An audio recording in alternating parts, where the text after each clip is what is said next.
Hello everybody, this is International Master Atanu and you are watching Life is Chess. Today we shall see a game between the ex-world champion Alexander Alekhine and British master Yates. The game was played in London in the year 1922. Alexander Alekhine was known for his aggressive style of play and he excelled in complicated positions. This game started with d4, black played knight f6 and the game soon transposed into queen's gambit declined after black played d5 in the third move. White continued development, he played bishop g5 before playing e3. This is the main line of queen's gambit declined. White played the move rook c1, black played c6. Black has developed pretty quickly, he has also castled, but his bishop on c8 is stuck behind his pawns. In the next few moves, black will be trying to develop the bishop on c8 through a good diagonal.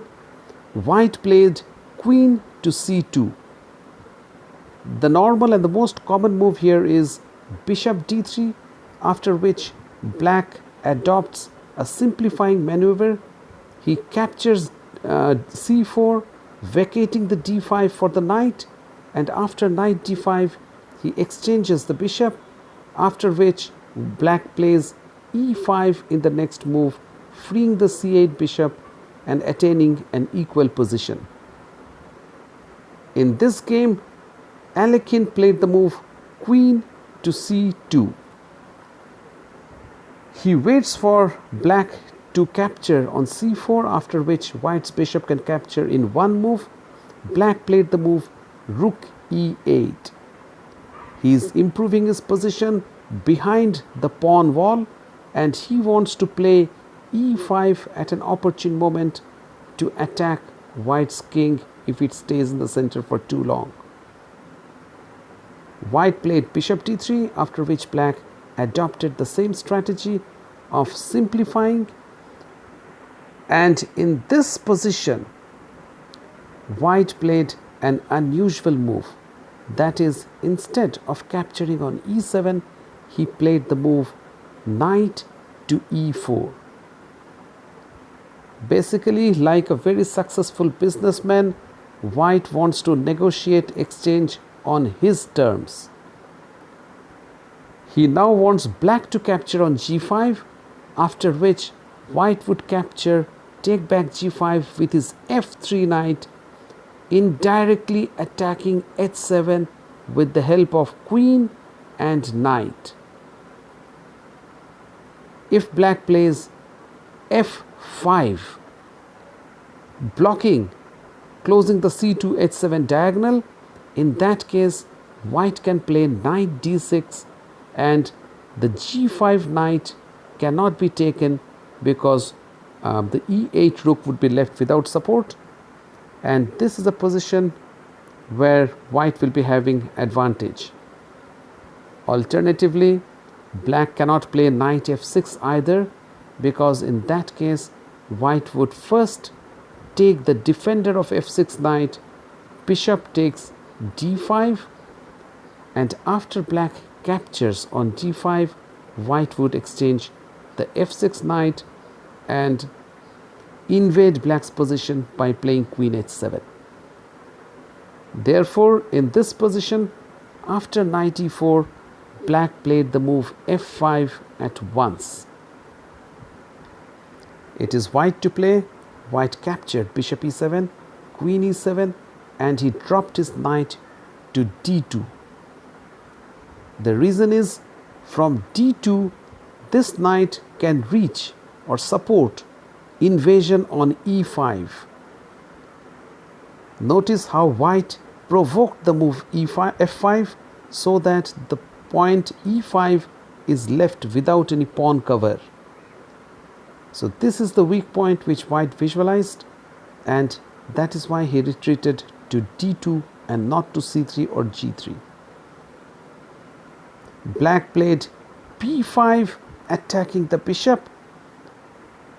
Basically, the move b5 also vacates the b7 square for the bishop, and black would aim to play c5 after bishop b7, opening a very nice diagonal for the bishop, solving the problem of c8 bishop. White in this position played one of the most important moves of the whole game, and that is he exchanged the bishop for a knight on d5. Now this is a paradoxical move because black's c6 pawn is weak in this position, but after the exchange of bishop and knight, the c6 pawn simply disappears. So in one move, white foregoes the weakness on c6 pawn. The reason is he is transforming one kind of advantage to a different type of advantage.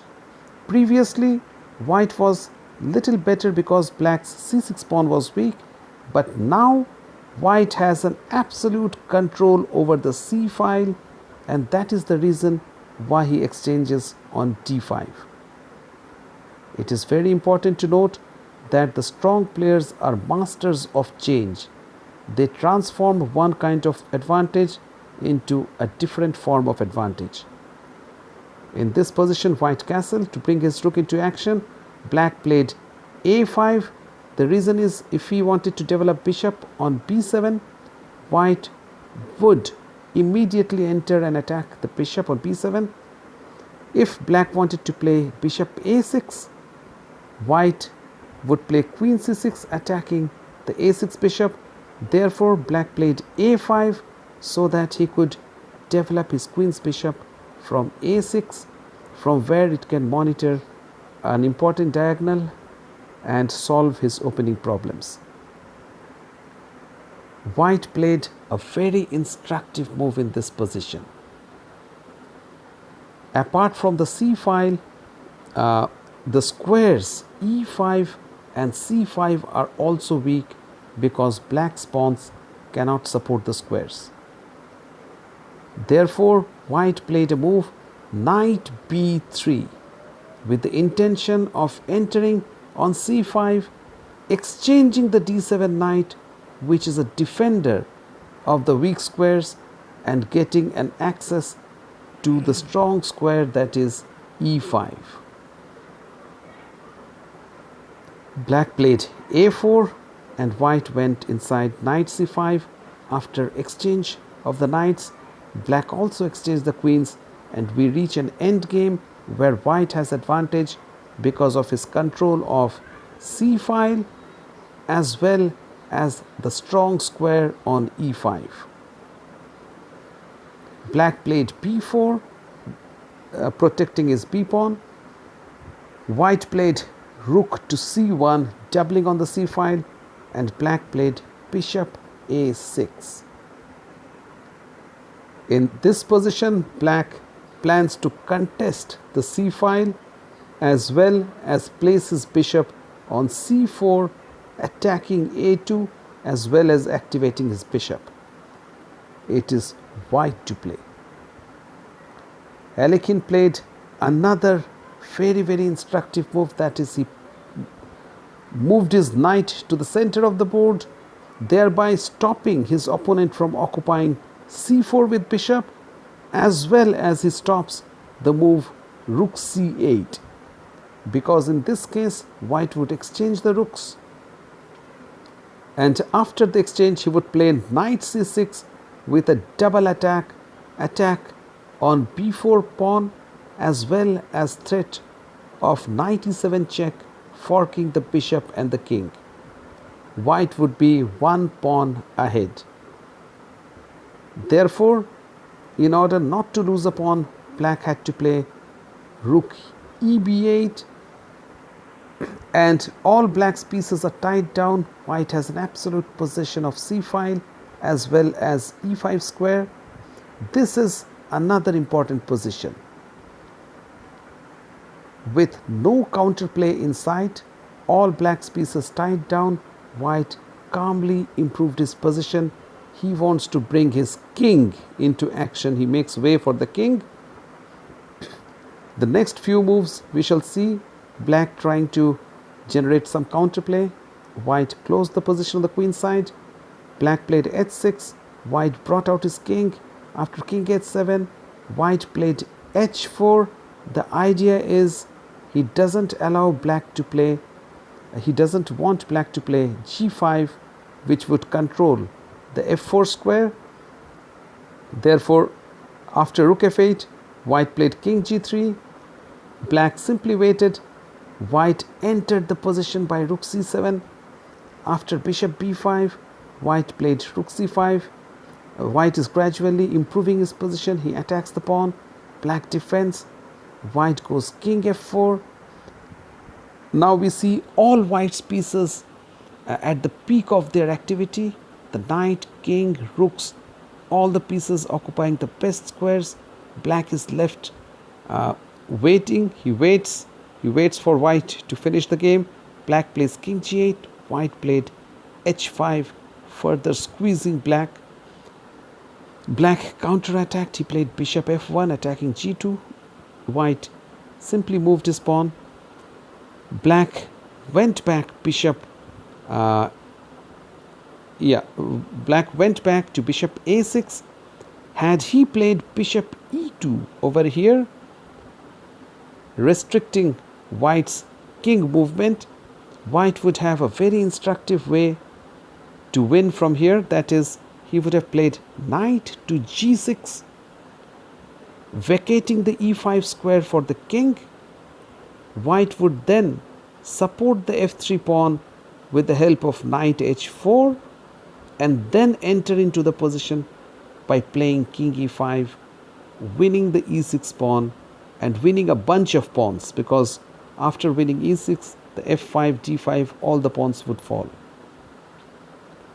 So that was white's idea. Black simply went back bishop a6, and here white improved his position further by playing rook f7. It is very important to note the rooks enter the opponent's position through files but destroys the opponent through the ranks.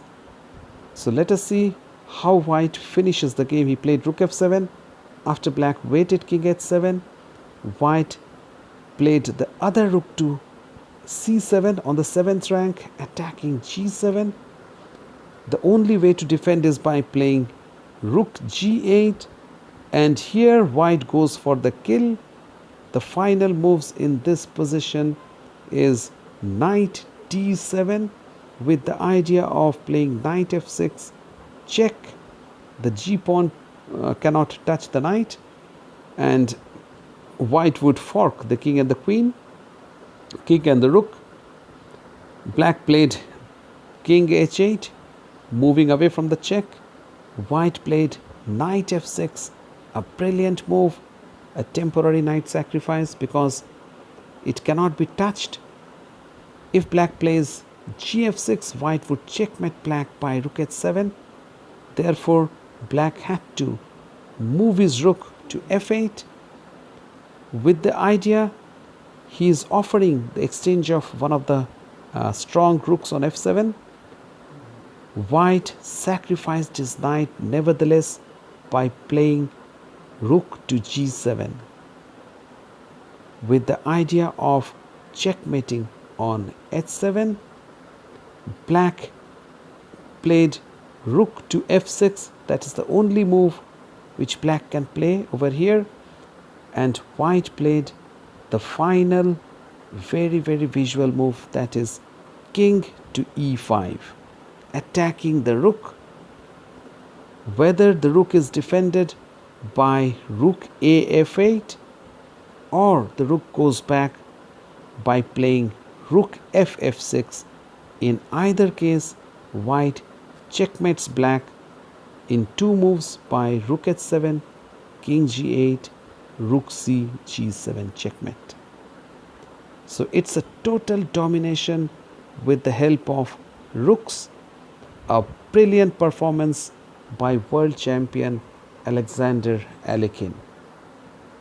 I hope you liked my video. That's all for today. Keep watching Life is Chess.